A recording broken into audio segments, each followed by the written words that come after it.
Olá, Pedro. Essa decisão aí tem várias camadas, né, que eu acho que a gente precisa desdobrar, né? Eu só queria começar num ponto do Ronaldo Lemos ali, que eu discordo bastante também, e você discordou também na hora de falar, do que o Congresso age sim, e quando o Supremo fala que houve inação do Congresso, estava errado. Não, eu discordo. Eu tenho um grande respeito pelo Ronaldo Lemos. Eu acho ele uma das principais figuras falando de tecnologia, advogado, sabe muito mais de legislação que eu. Mas, assim, nesse caso específico e no caso de regulação, de moderação, a gente sabe que o Congresso não age, né? Ele falou dos 7 anos que levou para fazer o Marco Civil da Internet. O PL 2630, que era o PL de regulação de redes sociais, para atualizar várias questões que não eram cobertas pelo Marco Civil da Internet. Demorou 2, 3 anos, houve consulta pública. O Orlando Silva, que era o relator lá no Congresso, na Câmara, consultou... Que, aliás, é um dos deputados que melhor entende dessa parte digital, inclusive, né? Exato, ele consultou a empresa, ele consultou a sociedade civil, ele consultou o especialista, advogado. Houve um consenso também ali em torno... O consenso não houve, né? Porque as empresas, a gente sabe muito bem, o lobby das empresas foram fortíssimos. Quem não vai esquecer que quando o Google contratou o ex-presidente Michel Temer para ir lá tentar derrubar isso aí, ou convencer os congressistas, né, os parlamentares, a não levar isso para frente. Houve um lobby muito forte das Big Techs para barrar isso aí. A gente tem grupos de industriais ali, né? Associações ou empresas que fazem lobby fazendo um esforço muito grande para que legislações de regulação não vão para frente. Isso é contra o interesse das empresas. Dá para dizer que o lobby das Big Techs ganhou, o lobby das Big Techs venceu. Claro que se houver um consenso avassalador na sociedade, ele chamou o consenso 68% das pessoas ali da lei do celular na escola. 68% não é consenso. Você tem 30% da população ainda que está discordando daquilo lá, né? Mas existe uma boa parte da sociedade que quer aquilo e aquilo foi para frente porque é um tema que entre especialistas, entre um monte de gente, não se discute. O celular dentro da escola acaba prejudicando o aprendizado das crianças, acaba trazendo outras questões que atrapalham ali a vida escolar, e foi aprovado. Das bets também, a epidemia de bet que está acontecendo agora é um negócio, não dá para contestar. Só que em termos de moderação de redes sociais, se existe uma camada da política muito forte e o lobby das Big Techs aliado com partidos de direita, né, que falam da questão de liberdade de expressão e tal, como se fosse a única coisa que importa nesse mundo. A segurança vem em segundo lugar. Em primeiro lugar, posso falar o que eu quiser, inclusive discurso de ódio, inclusive racismo e crimes online, né? Pode fazer isso, né? Então, essa decisão do Supremo, ela é baseada nessa inação do Congresso, né? O ano passado, o Arthur Lira literalmente falou: a PL 2630 está morto, não vai para frente, vamos ter que criar outra legislação. Então, o Congresso não agiu sobre isso e deixou o ônus para o Supremo regular. O Judiciário não tem que fazer regulação de redes sociais, mas está fazendo agora porque não existe outra camada, não tem nem perspectiva. Se alguém falar para mim, eu acho que vai aprovar alguma regulação de redes sociais, eu duvido na hora, não vai. Não com esse Congresso que nós temos. Talvez no próximo Congresso, se renovar a bancada, etc. Então, a gente tem que levar isso em mente. Eu acho que a abordagem do Ronaldo Lemos é muito mais baseada no que é preciso para fazer aquilo, não no que está acontecendo de fato agora, né? E com todo respeito ali, né, o Congresso age, nesse caso o Congresso não está agindo. E o governo também não está conseguindo, porque o governo tem outras batalhas de IOF, principalmente da economia, para brigar. Essa é uma briga que o governo não vai comprar e não vai acionar a base dele para isso. Então, eu acho que isso é importante. Esse ponto feito, qual é a sua opinião sobre a decisão do Supremo? Então, agora vamos lá. Essa é uma decisão que, como eu disse, ela tem camadas, né? É importante que as empresas tenham responsabilidade. Nós estamos falando aí das maiores empresas da história do capitalismo mundial, né? São empresas que faturam 400 bilhões de dólares por ano. O Google é maior, o faturamento do Google é maior que o PIB do Chile, né? A gente está falando de empresas que faturam têm muita responsabilidade e tem recurso e tem pessoal. O Google tem mais de 100 mil funcionários, tem recurso e tem pessoal para fazer esse tipo de moderação. Então, eu acho que esse tipo de decisão acabou se tornou necessária mediante a falta de regulação que o Congresso forneceu. No entanto, conversando com alguns advogados, há de fato, né, e vendo aí também o posicionamento do Ronaldo Lemos, há de fato a chance de haver excessos, porque essas empresas não querem ir para a justiça, não querem ser responsabilizadas judicialmente por conteúdos postados por terceiros. E o que pode acontecer? Eles vão começar a derrubar um monte de coisa que não precisava ser derrubado, sob a alegação de que eles têm que agir preventivamente. Então, existe esse risco mesmo. Né? O que o Ronaldo Lemos falou do Discord ali, de que não está na internet, é um outro risco que existe. E eu concordo com ele sobre isso.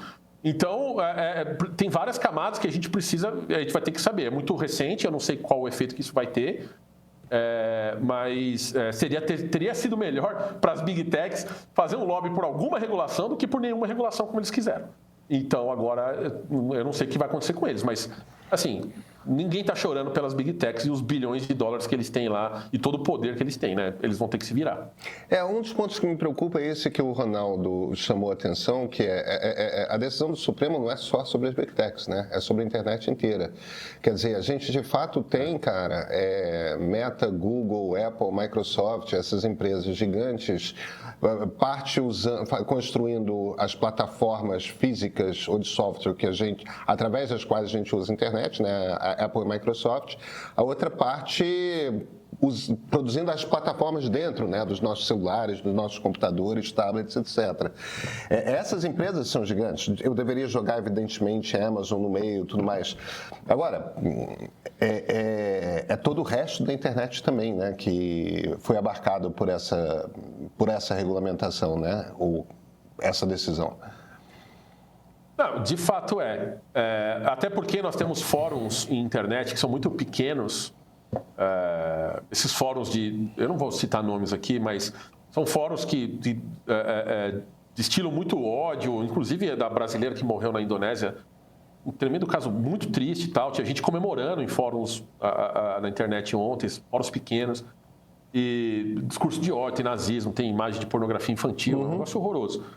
E também vale para eles, claro. Mas eu acho que fundamentalmente vai valer para todo mundo, mas eu acho que o foco principal, principalmente do judiciário, vai ser nas Big Techs, porque não tem como não ser.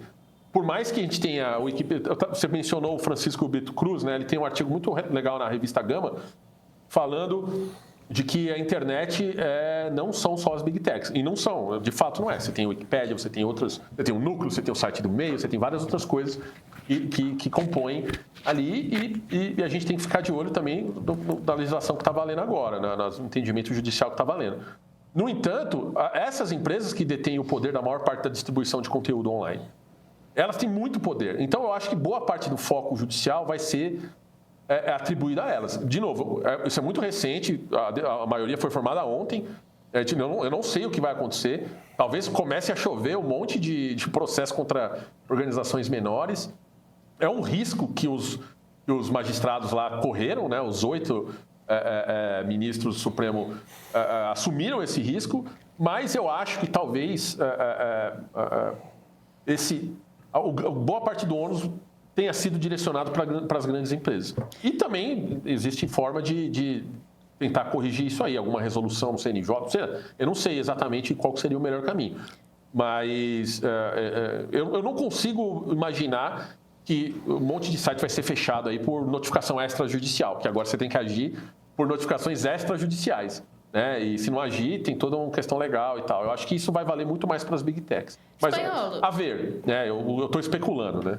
O Lucas Leandro escreve aqui pra gente, diz, então se eu criticar o governo Lula, o YouTube e o meio são responsáveis pela minha crítica, como ele tá aqui no nosso chat, ele tá fazendo essa pergunta.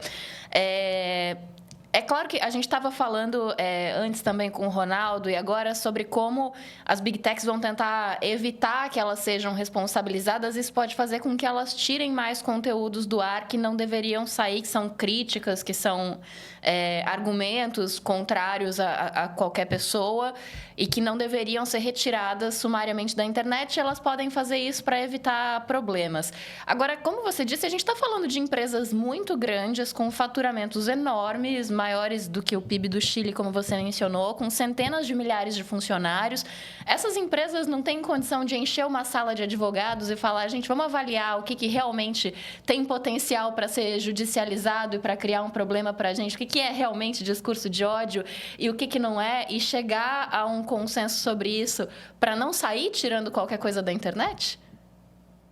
Não, mas de novo, Luiz, é uma excelente questão e o Lucas, o nome do cara que fez o comentário, né? Lucas, não é bem assim, tá bom? Se você ler a tese consensuada do que saiu no STF ontem, o documento está na íntegra lá, é um rol de coisas que constituem crimes, né? Não é só a sua opinião criticando o governo Lula. Você pode criticar o governo Lula, é permitido, pode mandar ver. Pode criticar a oposição, pode criticar a empresa, pode criticar quem você quiser. Olha aqui, o rol inclui atos antidemocráticos, crimes de terrorismo, induzimento a suicídio, incitação, discriminação baseada em etnia, religião, que é crime, isso tudo é crime. Crimes contra a mulher, crimes sexuais contra pessoas vulneráveis, pornografia infantil e tráfico de pessoas. São coisas horrorosas, né? Acho que não existe numa sociedade saudável uma pessoa que abertamente vai ser a favor dessas coisas. Então, são coisas específicas de criminalidade. O que talvez entre um pouco... Porque, assim, pornografia infantil, e lá no Núcleo a gente faz muita investigação envolvendo pornografia infantil, com muito impacto.